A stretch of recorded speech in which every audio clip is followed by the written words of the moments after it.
美国总统拜登近期一系列表态证明，美方对于中方高层的会谈非常急切。在半个月内，拜登已经3次公开向中方发送请求，希望与我方高层见面。第一次是在美日韩领导人联合记者会上，拜登声称他希望并期待今年秋季在巴厘岛继续与中方高层进行会谈。第二次是白宫发言人让·皮埃尔透露，拜登明确表示他本人迫不及待盼望在未来某个时候与中方高层进行对话，但关于对话的具体信息，美方暂时无可奉告。第三次也是最新一次，拜登在与记者的沟通中回答了他与中方高层可能进行接触的问题。面对记者追问，拜登的回答是希望中方高层能够出席 G20 峰会，他想在 G20 峰会上与中方高层面对面沟通。据悉， G20 峰会将于9月9号至10号在印度新德里举行，美方的安排则是拜登9月7号至10号访问印度，并参加在该国举行的 G20 领导人峰会。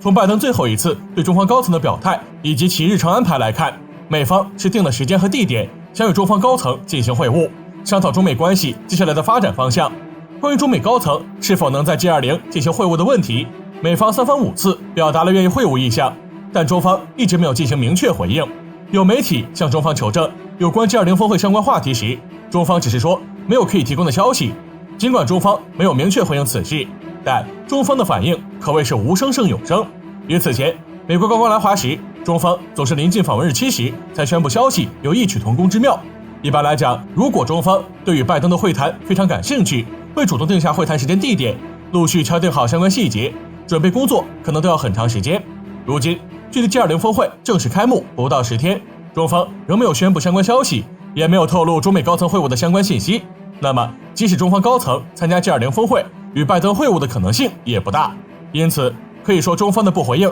就是对美方最好的回应。中美关系逐渐紧张，竞争态势加剧的情况下，自去年11月在巴厘岛 G20 峰会期间举行会晤后，中美最高层就没有再见面，甚至连通话也没有。中方最高层展现出的姿态就是不想与拜登进行效果不佳的沟通，不想为了沟通而沟通。还有一点不容忽视，虽然中美最高层自去年以来没有接触，但中美两国高官的互访活动没有停止。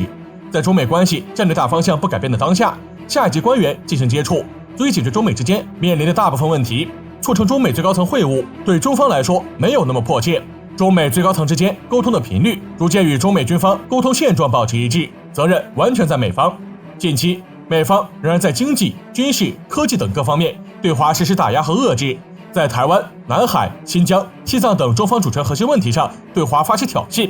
美国军事力量也频繁在中国周边举行军演，对中方进行军事威胁。总之，美方俄华图谋不弃，零和博弈思维不改，中美高层对话的效果就无法达到预期。既然如此，美方没有必要假惺惺地摆出一副愿意沟通的姿态，骗得了自己，但无法欺骗中方。